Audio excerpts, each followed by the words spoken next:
talks with the German Chancellor Angela Merkel at a G7 summit in Brussels this hour, in a week where the pair have clashed over who should get the EU's top job. So let's go live to Brussels, and our Europe correspondent Robert Nisbet is there for us. He has more on this. The pair due to arrive any minute. Are they likely to have a cosy chat there? Well, they know each other's positions, and Angela Merkel has made it pretty clear that she would like to see a man called Jean-Claude Juncker as the president of the European Commission.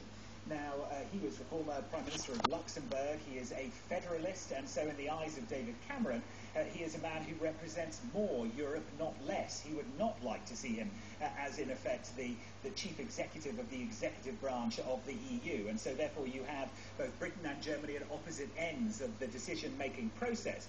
But it's fair to say that David Cameron is not on his own.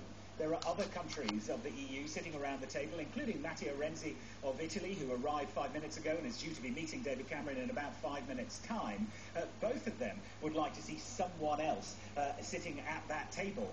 Number of names being kicked around, including Christine Lagarde, the head of the IMF, as possible replacements for Jose Manuel Barroso, who will leave his role later on this year. Now, of course, this is all happening on the sidelines. What is happening here is actually the G7 meeting, the meeting of the richest industrialized nations. So the main focus this morning, as it was at the meal last night, is about Ukraine and the continuing diplomatic isolation of Vladimir Putin. There should have been a G8 meeting, but for the first time in 17 years, Russia has been kicked out of that, and Vladimir Putin is persona non grata, certainly here in Brussels, although several leaders, including David Cameron, are going to be meeting Vladimir Putin over the next 2 days as world leaders gather in France for the commemoration ceremonies of the D-Day landings. Okay, Robert, thank you very much, and we will be keeping an eye out for the arrival of those G7 leaders. As Robert was saying, one of them at least has already arrived. David Cameron due to meet the Italian Prime Minister in the next 5 minutes or so. So we'll be keeping an eye